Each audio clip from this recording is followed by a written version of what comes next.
नमस्कार, मैं Nitish Kumar SSC virus में आपका स्वागत करता हूँ। आज से हम फिर से लाइव मॉक अटेम्प्ट स्टार्ट करने वाले हैं और ये टेक्स्ट बुक का लाइव मॉक है। यहाँ पे हम क्वांट मोस्ट डिफ़िकल्ट पीवाईक्यू को सॉल्व करने वाले हैं। जैसा कि नाम से ही पता चल रहा है कि ये डिफ़िकल्ट होने वाला है। 20 मिनट में 25 क्वेश्चंस करने हैं और ऊपर से डिफ़िकल्ट है। तो भले ही डिफ़िकल्ट मॉक है, लेकिन हम ये मान के चलते हैं कि इसमें कम से कम 18-20 क्वेश्चन ऐसे होने चाहिए जो फर्स्ट गो में डुएबल होना चाहिए। तो जो हमारा टारगेट है वो वही 18 से 20 क्वेश्चन सॉल्व करने का होगा फर्स्ट गो में। एंड अगर टाइम बचता है, जिसको हम बचाने की पूरी कोशिश करेंगे, तो बाकी के क्वेश्चंस को सॉल्व किया जाएगा। एक और बात, हिंदी एंड इंग्लिश दोनों में क्वेश्चन दिखाएंगे, चूँकि टाइम का कंस्ट्रेंट है तो जल्दी से हम क्वेश्चन का लैंग्वेज चेंज कर देंगे। आपका काम ये है कि क्या काम है, हाँ, एक मिनट, आपका काम ये होगा कि आप चीज़ों को पॉज करके देख लें। तो ये क्वेश्चन तो 1 मिनट इसको स्किप करना ही है। क्या बात कर रहे हैं भाई, सब यही दिया है क्या? पाई चार्ट दिया, what is the ratio of average donor of blood group A O A B to donor group blood group B. तो A O and A B है ना, ए का कितना है 90, ओ है 80, तो 170 और 70 240, 240/3 हो जाएगा 80 और 120, तो 2:3 आ रहा है ना, 2:3 ऑप्शन में है। ठीक। और इसमें इंग्लिश हिंदी में कोई खास फर्क तो पड़ेगा नहीं, क्योंकि लैंग्वेज तो था ही नहीं। एक और क्वेश्चन आ गया आपका, ये क्या दे दिया भाई, चलो इसको भी लास्ट के लिए रखते हैं। यहाँ पे सबसे ज़्यादा प्रतिशत किस में प्राप्त हुए हैं, मतलब ये सब्जेक्ट दिया हुआ है, हमें बताना है हाईएस्ट परसेंटेज किस में है। ये तो हो जाएगा, यहाँ पे 73% हो गया, 8×7 = 56, ये हो गया 17%। ये 5×9 = 45, 15×3 = 45 है, 15×5 = 75, 3/5 है ना, मतलब 60% हो गया। ये कितना होगा, 5 से करेंगे तो 25 बार में, 5 से करेंगे तो 18 बार में ना, तो 25×7 = 175, फिर 5, 25×2 = 50, तो 72%, 25×2 = 50, हाँ ठीक है। और ये कितना होगा, 15×3 = 45, 15×4 = 60, 3/4 का मतलब होता है 75%। तो 75% सबसे ज़्यादा आ रहा है ना, 15×3 = 45, 15×4 = 60, ठीक है। तो आईटी में सबसे ज़्यादा परसेंटेज। अब जैसे इस क्वेश्चन को सॉल्व करना है, तो 25 का स्क्वायर तो हो जाएगा 625, और 1250 में से 625 करेंगे तो 625 आएगा। तो 25 को अगर हम ए माने तो ये a⁴ हो जाएगा, और plus a² + 1 divided by 1 + a + a², और ये पार्ट आ जाएगा आपका a² - a + 1 आ जाएगा, मतलब कि 625 - 25 + 1, तो आंसर कितना आ जाएगा 601। अब जैसे ये क्वेश्चन दिया हुआ है, हमें क्या करना है, अननोन जो है XYZ उसका वैल्यू निकालना है। सॉल्व नहीं करने जाएंगे, जो वैल्यूज है वो पुट करके देख लेते हैं। जैसे Y एंड Z पुट करेंगे तो कितना आएगा, पहला वाला तो नहीं आ रहा है, सेटिस्फाई कर रहा है, दूसरा वाला सेटिस्फाई कर रहा है नहीं। अब ये देखते हैं X - Z, ये वाला भी नहीं सेटिस्फाई, अच्छा ये वाला सेटिस्फाई कर रहा है ना, X - Z करेंगे तो 4 में से 1 गया 3, और यहाँ पे 2 में से 2, तो देखिए केवल एक ही सेट है जो पहले इक्वेशन को सेटिस्फाई कर रहा है, तो मजबूरी है कि बाकी इक्वेशन को भी सेटिस्फाई करना पड़ेगा। जैसे 3x - 5z अगर करेंगे तो -13 तो इससे नहीं आ रहा है ना, 3x - 5z, हाँ, तो -3 एंड -10, तो -13 आ गया। तो मजबूरी है ऑप्शन नंबर 2 सेटिस्फाई करना ही होगा इसको, क्योंकि बाकी कोई भी फर्स्ट इक्वेशन को सेटिस्फाई नहीं कर रहा था। यहाँ पे हमें बताना है कि एक्स के का क्या वैल्यू होगा जिसके लिए कोई भी सॉल्यूशन पॉसिबल नहीं है। तो एक्स का कोफिशिएंट है 2/1 रेशियो में, वाई का कोफिशिएंट हो गया 7k/1, और ये इक्वल नहीं होना चाहिए कांस्टेंट के रेशियो के। तो जाहिर सी बात है 2/1 इसके इक्वल तो नहीं है, तो के का वैल्यू कितना आ गया 2/7, 2/7 मतलब सही आंसर ऑप्शन नंबर 1। अब जैसे कि ये क्वेश्चन है, इसमें है कि 150 स्टूडेंट है बॉयज़ एंड गर्ल्स, जिसमें 60 लड़कियां हैं। Average weight of boys 52 kg है, गर्ल्स 48 kg है। तो ये बॉयज़ एंड गर्ल्स हो गया। अच्छा इसको हिंदी में भी दिखा देते हैं, हाँ देख लीजिए, पॉज करके देख लीजिएगा, जल्दी हम चेंज कर रहे हैं। लड़कियां कितनी हैं 60, तो लड़के कितने हो जाएंगे 90, तो रेशियो कितना हो गया 3:2 का। और एवरेज हाइट बॉयज़ का कितना है 52 kg, गर्ल्स का कितना है 48 kg। सीधे सीधे आप डेविएशन का यूज़ कर सकते हैं। जैसे हमने मान लिया कि एवरेज 52 ही है, लेकिन इसमें से हर एक बंदी 4 kg कम है, टोटल 2 लड़कियां हैं, तो 4 दूना 8 कम हो गया, और 5 लोगों में डिवाइड करेंगे तो 1.6 आ जाएगा ना, 52 में से 1.6 जाएगा तो 50.4 आएगा, सही आंसर ऑप्शन नंबर 1। अब जैसे ये क्वेश्चन दिया है कि क्वाड्रिलेटरल है, PQRS, सेंटर O है, PQ डायमीटर है, ओके। तो हमने पी क्यू डायमीटर बना लिया और सेंटर ओ है तो इसी के ऊपर होगा पी एस आर, तो पी क्यू आर ऐसे ले लेते हैं, एस ऐसे ले लेते हैं, ये एस हो गया, आर हो गया, पी एस आर, ये वाला वैल्यू कितना है 120 डिग्री। हमें निकालना है क्यू पी आर, ये वाला निकालना है। तो ये 120 है तो ये एंगल कितना होगा 60 डिग्री।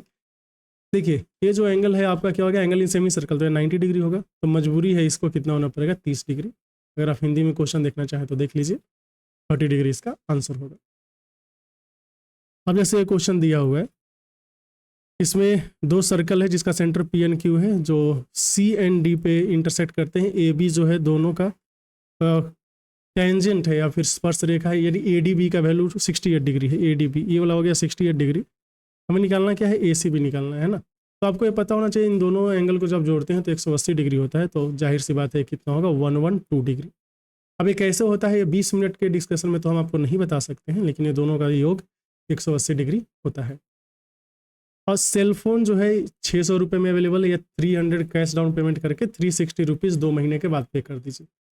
हमें बताना है रेट ऑफ इंटरेस्ट कितना है, मतलब कि टोटल कितना पे कर देगा 660 एंड पे कितना करना था 600, तो 60 रुपीज़ जो है ये आपका सिंपल इंटरेस्ट। सिंपल इंटरेस्ट कितने में आया है 2 मंथ्स में, 2 मंथ्स में आया है 60 रुपीज़, तो 12 मंथ में कितना होता, बोलेंगे कि 6 से गुना कर दो 360। अभी 360 इंटरेस्ट किसके ऊपर आता, बोले कि 300 रुपये पे। बोले कि 300 पे क्यों, क्योंकि 600 में से 300 तो शुरू में ही दे दिया, बचा कितना 300 ही बचा। इसी 300 पे 360 रुपये का इंटरेस्ट दे रहा है, तो 360 का इंटरेस्ट दे रहा है 300 पे, गुना का 100 कर देंगे, गया गया 120। इसे 120% जो है ईयरली रेट का मतलब रेट से इंटरेस्ट देना पड़ा।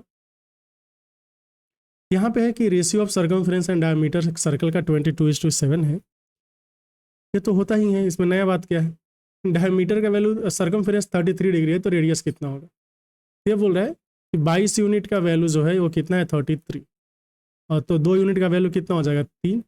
हमें बताना है 7 यूनिट का वैल्यू कितना होगा, तो 21/2 यही हो गया ना। तो 21/2 तो रेडियस हो गया। आपको क्या बताना है, डायमीटर हो गया, आपको बताना है रेडियस, तो इसका भी आधा होगा। 21/2 का आधा क्या हो जाएगा 5.25। वैसे आप हिंदी में देख लीजिए। अगला क्वेश्चन में दिया है कि 10 सेंटीमीटर रेडियस है, सेंटर पे एंगल है 30 डिग्री, तो हमें इसका पेरीमीटर बताना है। परिमाप का मतलब पेरीमीटर। तो आप ऐसे समझिए ना कि सेंटर पे एंगल अगर 30 डिग्री है ना, ये 30 डिग्री हो गया, तो एल चाहिए, आर चाहिए, आर चाहिए।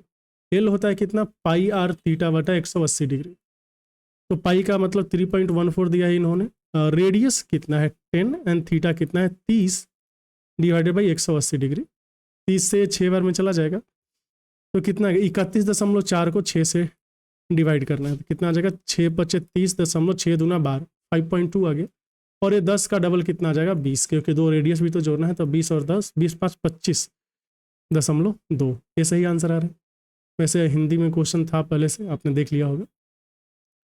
जो अगला क्वेश्चन है इसमें है कि एक आयताकार आंगन 4 मीटर 95 सेंटीमीटर लंबा है, ये 16 मीटर 165 सेंटीमीटर चौड़ा है।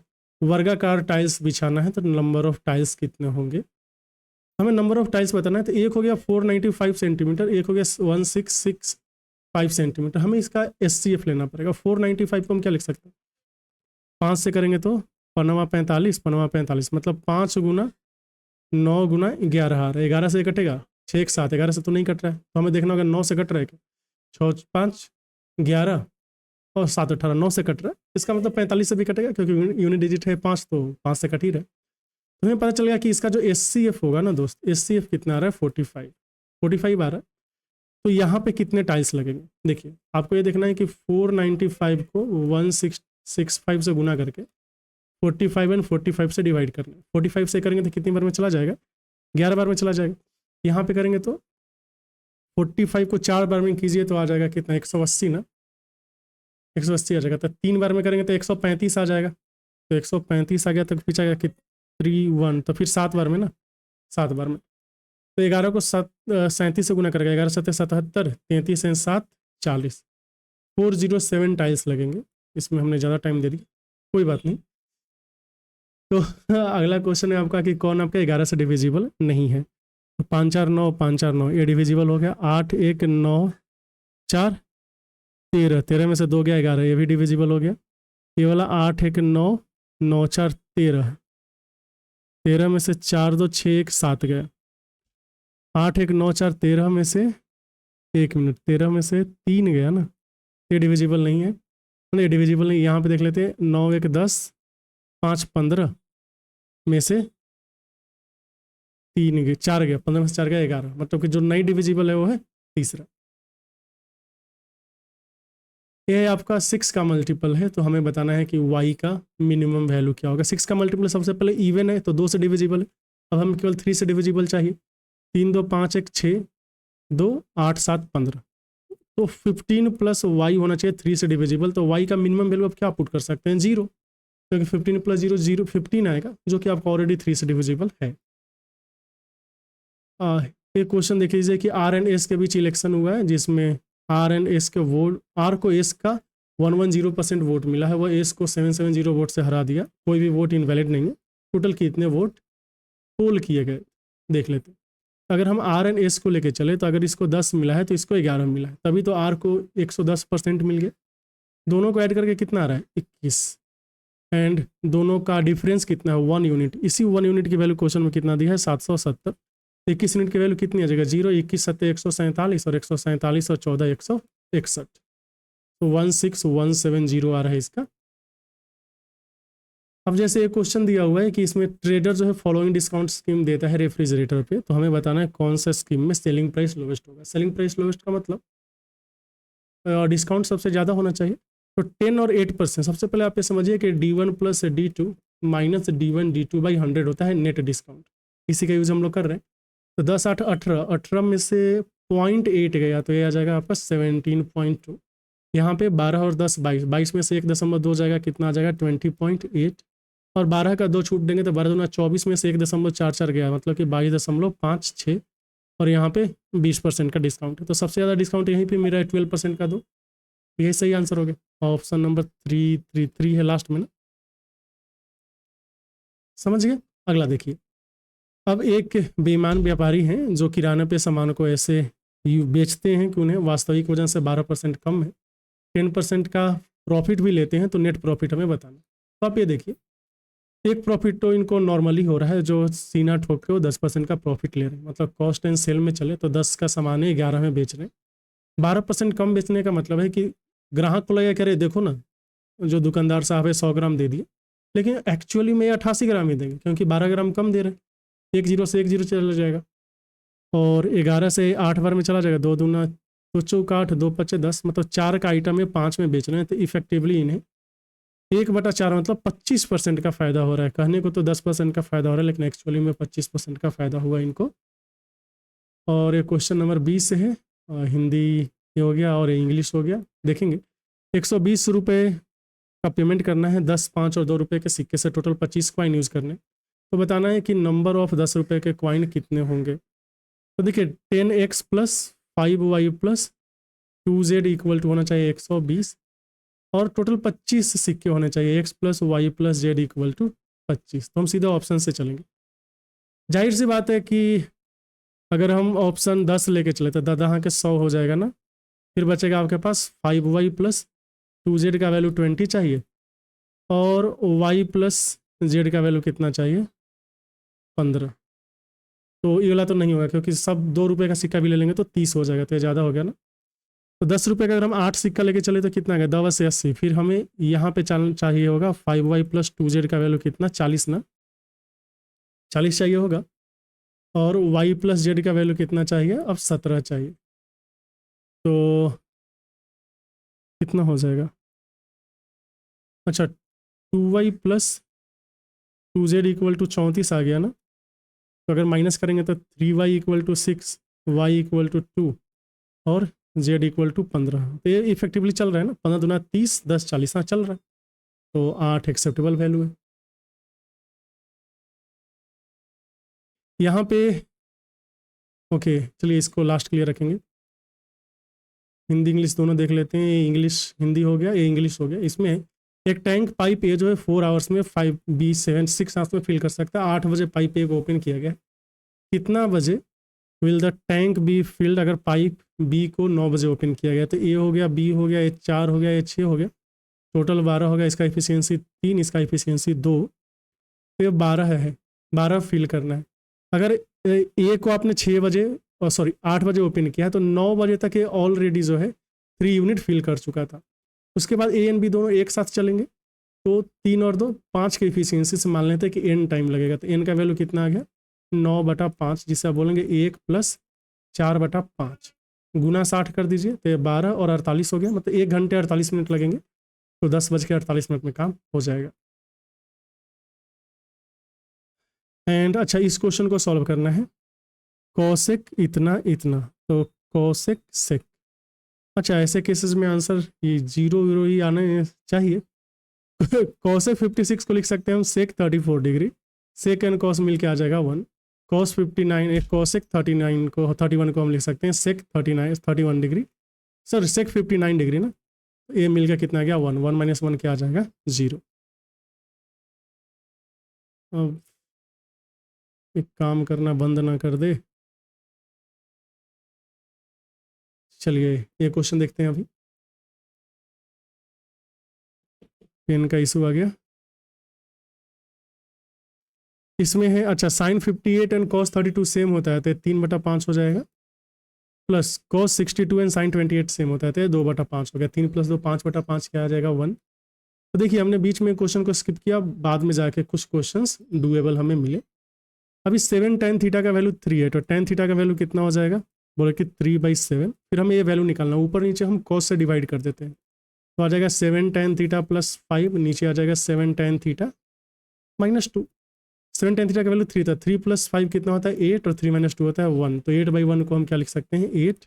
तो ये अपना आंसर हो गया। ओके तो हमने टोटल 22 क्वेश्चन कर लिए हैं।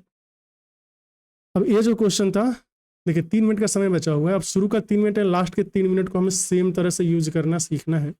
ये हिंदी का क्वेश्चन हो गया, इंग्लिश का। अब अतुल जो है विशु को 20 सेकंड का हेड स्टार्ट देता है 900 मीटर के रेस में और उसे 135 मीटर से हरा देता है। ओके चलिए ठीक है, इसको हम बाद के लिए रखते हैं। ये वाला जो क्वेश्चन था ये देख लेते हैं। निकालना क्या है, out of qualified candidate from X in 2010 में क्वालिफाइड एक्स 2010 में, ठीक। Ratio female male to female है 5:7, मतलब 12 का वैल्यू 60% है, एक का वैल्यू 5% होगा। मेल है 5 एंड फीमेल है 7। फिर क्या दिया, if number of female qualified candidate इतना है 168, तो 7 × 5 = 35 हो गया ना। 35% का वैल्यू हो गया 168, 5% का वैल्यू कितना हो जाएगा 7 दूना 14, 2 16, 7 चौक 28, 5% का वैल्यू 24 हो गया। तो टोटल मेल एंड फीमेल कितने थे, तो 100% निकालना होगा। कितना आ जाएगा 480। 480 ऑप्शन में दिया है, दिए है। टफ मतलब टफ नहीं, डरावना टाइप का क्वेश्चन है थोड़ा। अब ये क्वेश्चन में करना क्या है, पहले हमें ये देखना पड़ेगा। देखिए 2 मिनट बचे हैं, हमें थोड़ा थोड़ा तो लग रहा होगा कि टाइम बचेगा कि नहीं बचेगा, लगना भी चाहिए। ओके ये हिंदी का क्वेश्चन हो गया। इसमें दिया है कि कंपनी ए एंड सी 4 वर्षों में संयुक्त औसत उत्पाद, ए एंड सी का 4 साल में, कंपनी बी एंड डी के संयुक्त औसत उत्पाद से कितना ज़्यादा या कम है, ठीक। तो पहले हम ए एंड सी निकाल लेते हैं। ए हो गया एंड सी हो गया, तो 60 और 50 कितना हो गया 110, प्लस यहाँ पे देखेंगे तो 90 एंड ए मिलकर हो गया 280 ना, 280। यहाँ पे 140 और 180 मिलकर कितना हो जाएगा 320, और 220 और 250 मिलकर कितना हो जाएगा 470। लगता है गलत क्वेश्चन उठा लिए। फिर इन दोनों को जोड़ेंगे तो कितना आएगा 190, फिर आ गया है आपका 270। टाइम कितना बचा है 1 मिनट 31 सेकंड, कम गया ना। फिर यहाँ पे आ जाएगा 350 और ये आ जाएगा आपका 470।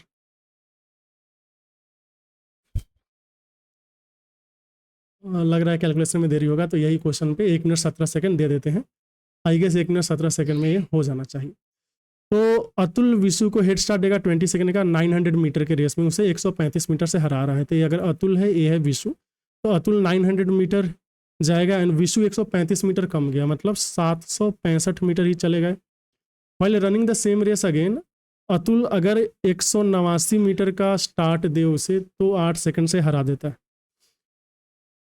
Then in how much time okay 189 metre का मतलब ए अतुल जो है 900 मीटर जाएगा और ये 189 मीटर कम, तो 189 मीटर मतलब 711 मीटर ये जाएगा, बोल कि हाँ। तो इसमें 765 गया था, इसमें 711 गया था, और टाइम के बीच का डिफरेंस कितना है, बोले कि 12 सेकेंड। 12 सेकेंड में कितना गया है डिफरेंस देख लीजिए, 44 54। तो 6×2 = 12, 2 सेकेंड में जा रहा है, 6×9 = 54, 9 मीटर। तो 765 मीटर कितने में जाएगा, 7 6 13 5 18 ना, जा गलत कितना हुआ, अच्छा गलत नहीं हुआ, 2 लेकिन स्किप करना पड़ा। तो आपने देखा कि शुरू का जो टाइम था 2 से 3 मिनट, उसमें जितना मेरा इफिशियंसी था लास्ट में उतना नहीं हो पाया, और ये सामान्य सी बात है, जब आपका क्वेश्चन बचा रहेगा तो इफिशियंसी सेम नहीं रहेगा, तो हमें इस पर वर्क करना है। ठीक है, कि जितना से ज़्यादा ये गैप आप कम कर सकते हैं या फिर लास्ट के टाइम का यूज कर सकते हैं, उतना ही आपके लिए फ़ायदेमंद होगा। तो उम्मीद करते हैं ये जो लाइव अटेम्प्ट है ये आपके लिए बेनिफिशियल रहे। फिर मिलते हैं अगले वीडियो में कुछ और सॉल्यूशन के साथ। चैनल के साथ बने रहें, और अगर किसी चीज़ पे आपको सजेशन की दरकार है, ऐसा लगे कि मेरा सजेशन आपके लिए फ़ायदेमंद हो सकता है, तो आप कमेंट सेक्शन में ज़रूर बताइए। फिर मिलता है अगले वीडियो में, तब तक के लिए चैनल के साथ बने रहें। आपका बहुत बहुत धन्यवाद।